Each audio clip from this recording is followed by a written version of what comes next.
So in previous class I was teaching you about common base and common emitter configuration. Okay.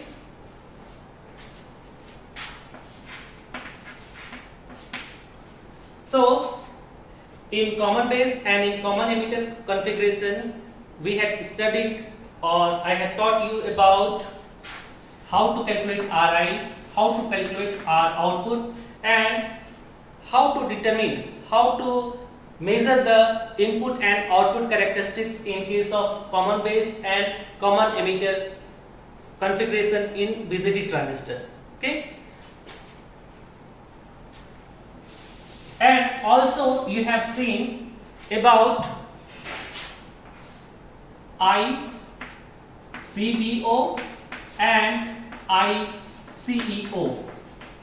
Okay. So this ICBO, it is the reverse leakage current in case of common base configuration, and ICEO, it is the reverse leakage current which is seen in common emitter configuration. Okay. So how we can measure ICBO and ICEO? Okay.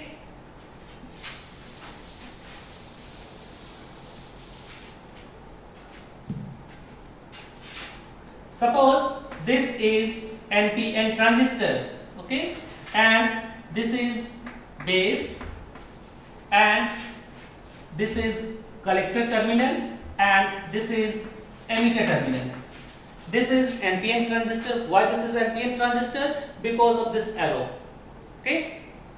Now, if we have to calculate ICEO, then how we can calculate ICEO? Okay. So for this we have to, suppose this is RC and this is emitter. Okay. And we have to give voltage like this. This is say VCC. So in case of ICEO, this is for common emitter configuration. So in case of common emitter configuration, we can determine ICEO. So what is ICEO? It is the reverse leakage current between collector and emitter, between this collector and this emitter when base is open. That is when here base is open. Okay. So when base is open, then IB it is equal to 0. IB current it is equal to 0. Okay. So this is open. Okay. Now how to calculate? So this is ICEO. Okay. So in this way we can determine ICEO by using this emitter. Okay. So the range of ICEO, it is approximately equal to 20 microampere, say for silicon, and for germanium it is 500 microampere for a germanium transistor. For a silicon BJT, this is for germanium BJT. Okay.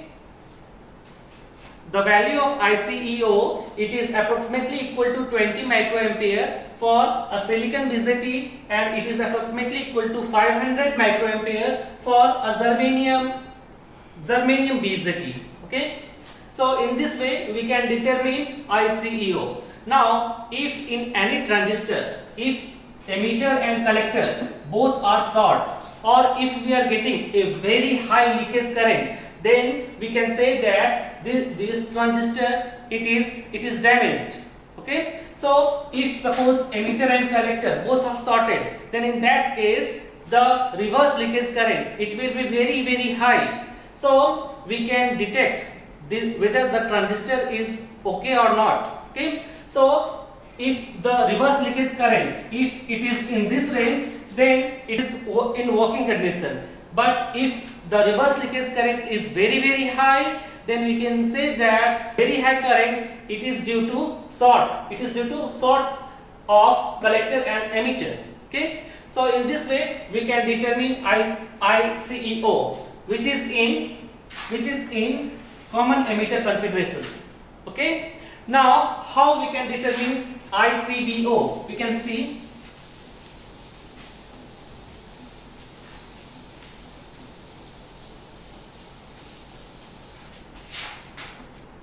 ICBO. So ICBO can be determined in common base configuration. Okay, now the test circuit arrangement, it will be like this. Here emitter is open, suppose this is emitter, base, and this is collector.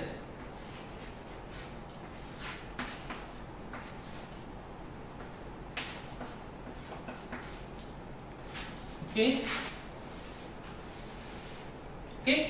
suppose this is RC, okay, and this is for the measurement of ICBO. So ICBO, it is the reverse leakage current between collector, this collector, and this base, and this is emitter. So emitter is open. So if emitter is open, so IE, it is equal to 0. Okay.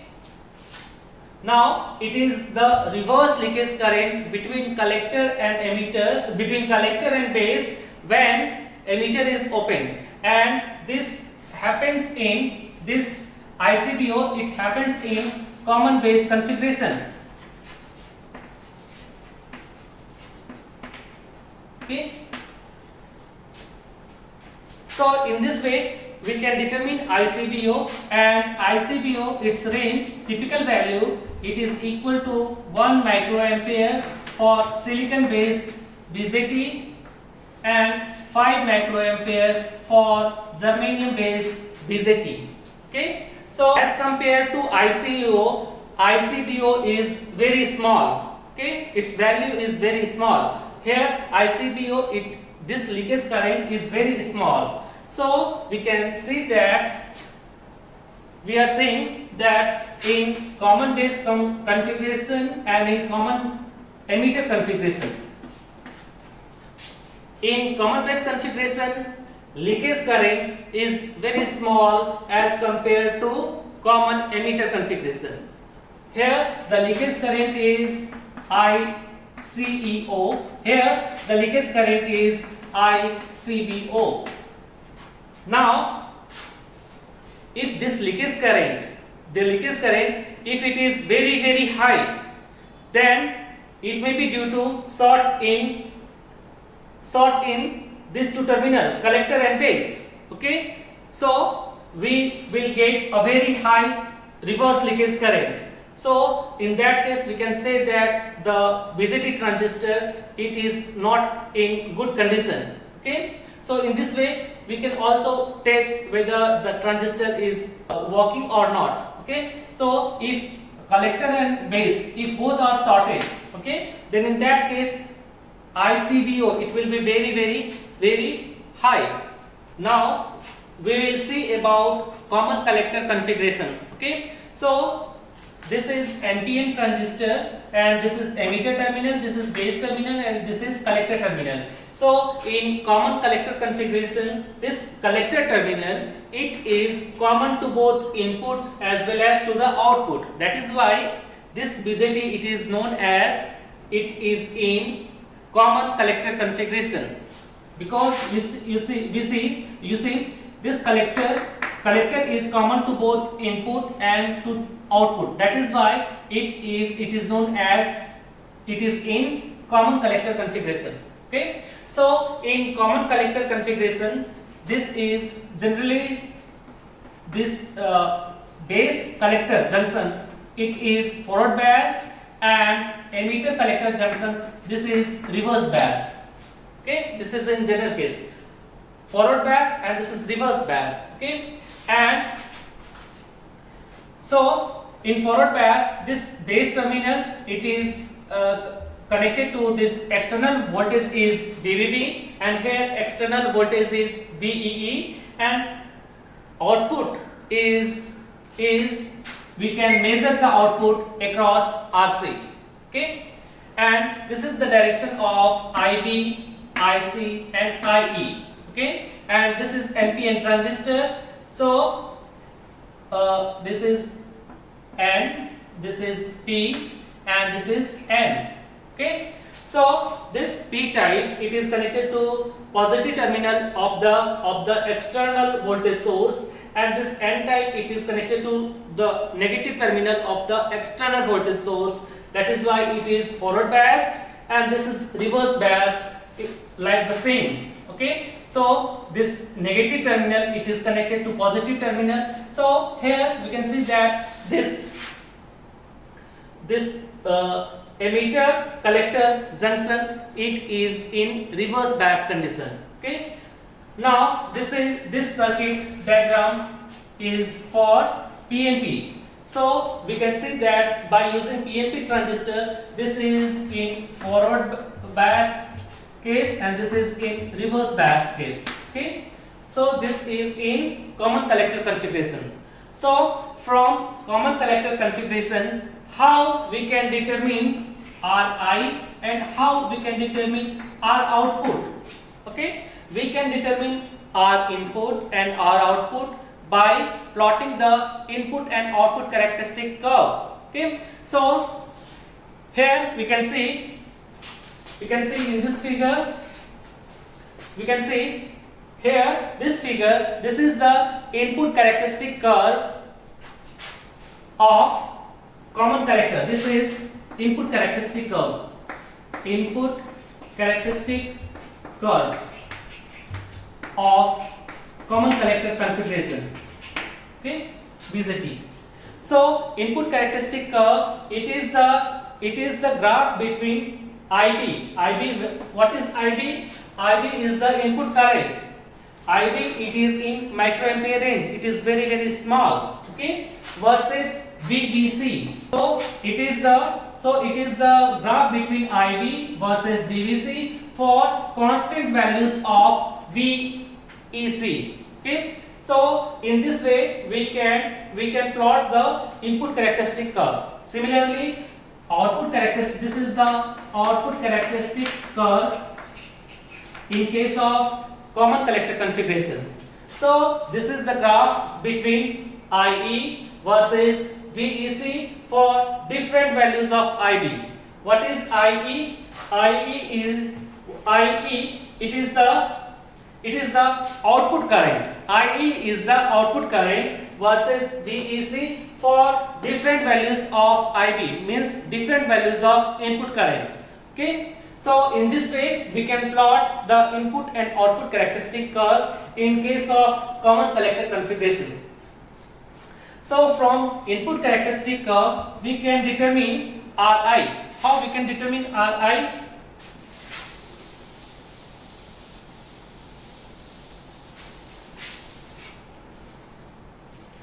We can determine Ri, it is equal to del BC divided by del IB for constant value of VEC if it is equal to constant.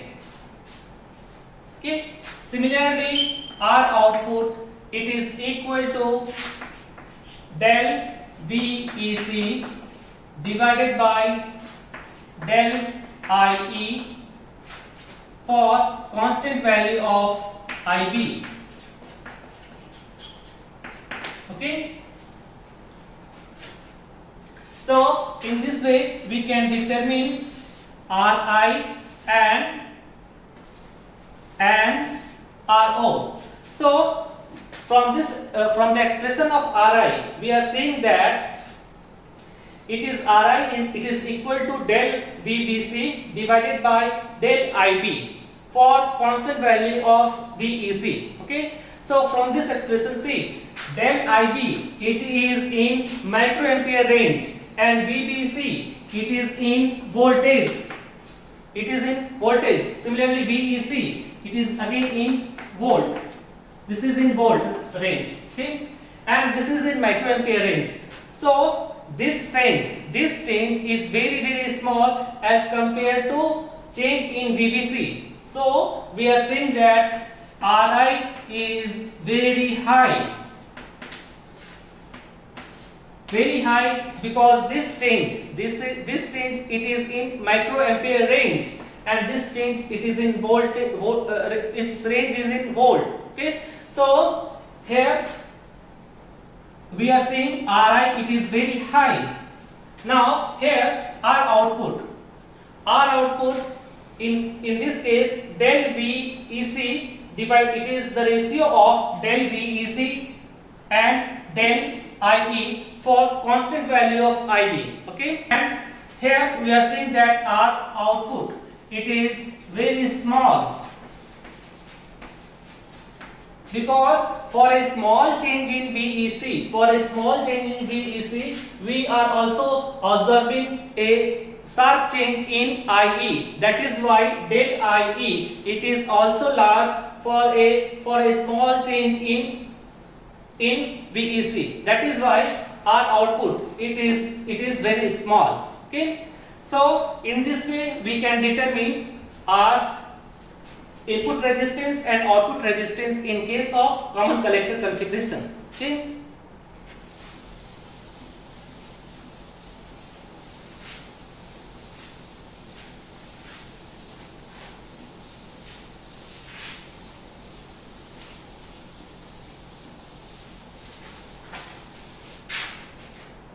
Then we will study about gamma, which is current amplification factor.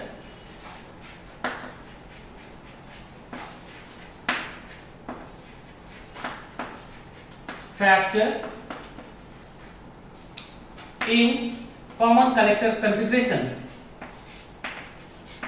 Okay, so how we can define gamma? Gamma it is equal to output current I out divided by I input. So in case of common collector, output is IE and input is IB. Okay, now so this is for DC signal, and for AC signal it is change in IE divided by change in IB for constant value of when VEC it is equal to constant. Okay, so in this way we can determine the current amplification factor in case of common collector configuration. Okay, now we have studied alpha, it is in common base configuration. Okay, so alpha it is in common base configuration, alpha it is equal to del IC divided by del IE.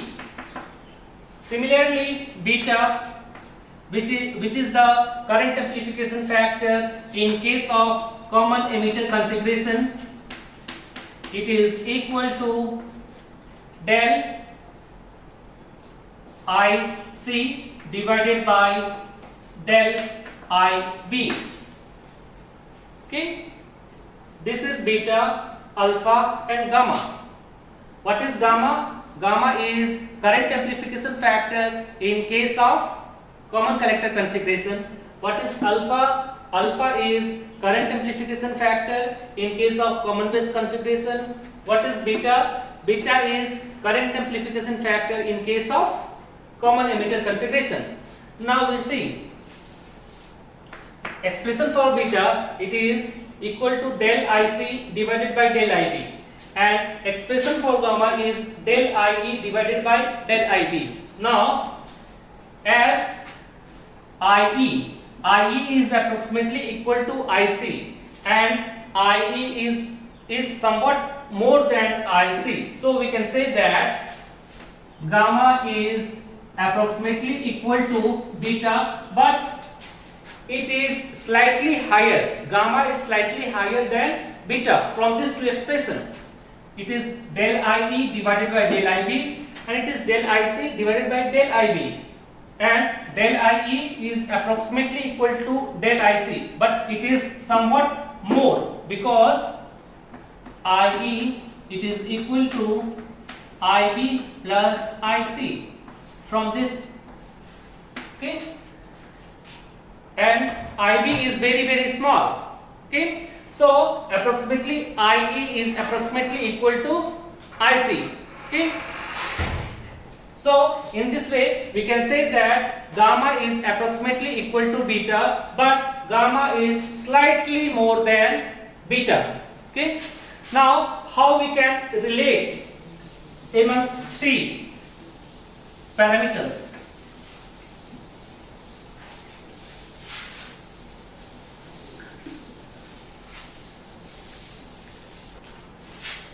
So gamma it is equal to, it is in common collector configuration. So gamma it is equal to del IE divided by del IB. Okay, now we know that IB plus IC it is equal to IE. We know this IE is equal to IB plus IC. Now from this expression or from this equation we can write IB it is equal to IE minus IC. You can write. Okay, so we can write it is equal to del IB it is equal to del IE minus del IC. We can also write like this. Okay,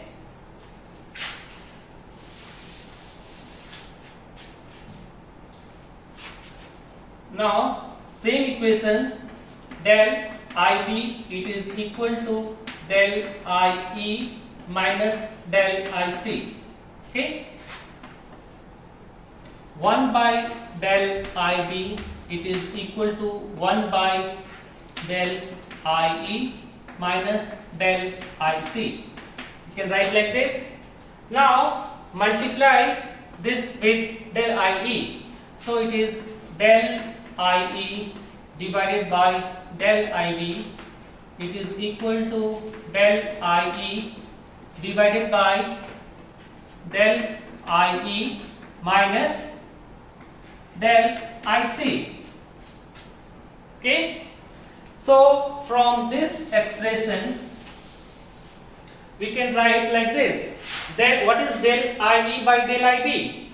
Del IE by del IB, it is gamma.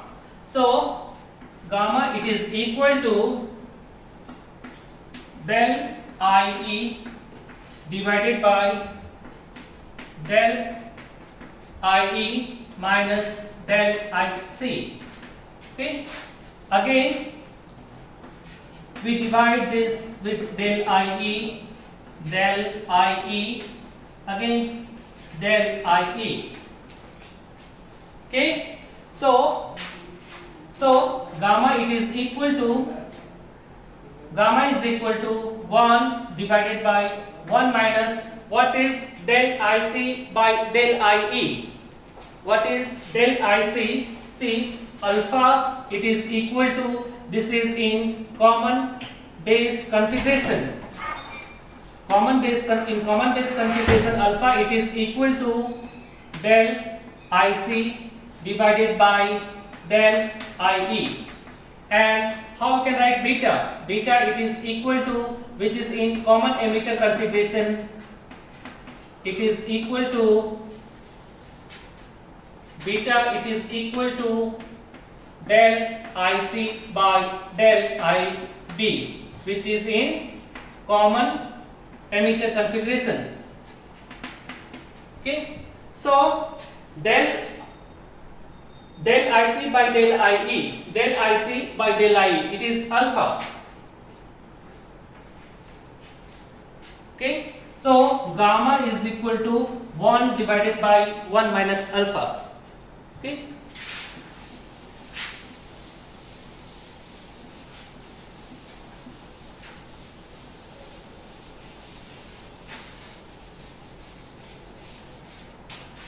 gamma, it is equal to 1 divided by 1 minus alpha. Okay, and also we know that in previous class we have seen beta, it is equal to alpha divided by 1 minus alpha. Okay, and 1 plus beta, it is equal to 1 plus alpha divided by 1 minus alpha. So it is equal to 1 divided by 1 minus alpha. 1 plus beta, it is equal to 1 divided by 1 minus alpha. Okay, in previous class we have seen the relationship between beta and alpha. Beta, it is equal to alpha divided by 1 minus alpha. Again, from this equation A,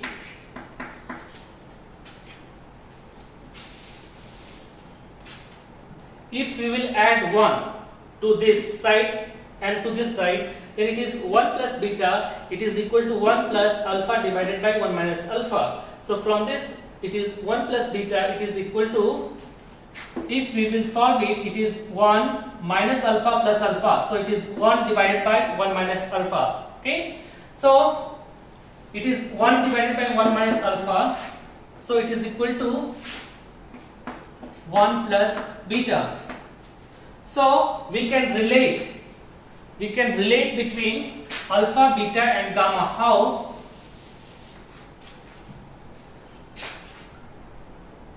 Gamma, it is equal to 1 plus beta, it is equal to 1 divided by 1 divided by 1 minus alpha. So this is the relationship between alpha, beta and gamma. Gamma, it is the current amplification factor in case of common collector configuration.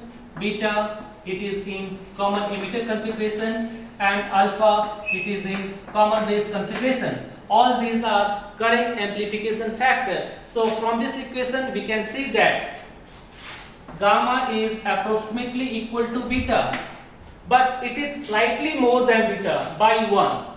Generally the value of beta, it varies from 20 to 500.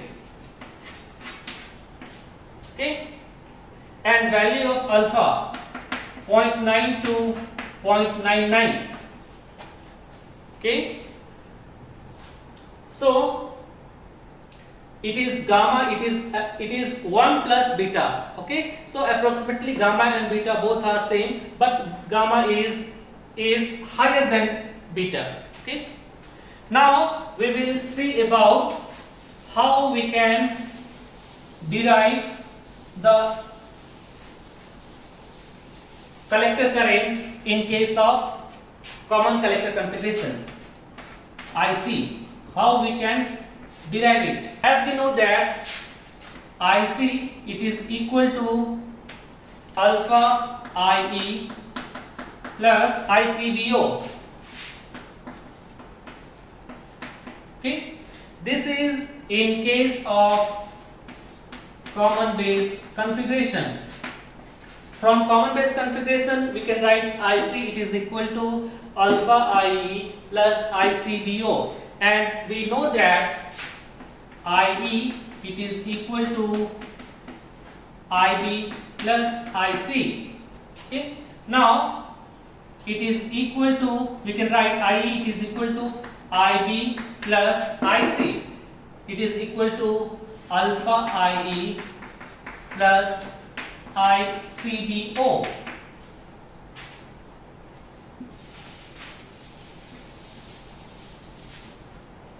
Okay, so this we can write here IE, it is equal to IB plus alpha IE plus ICBO. Okay, now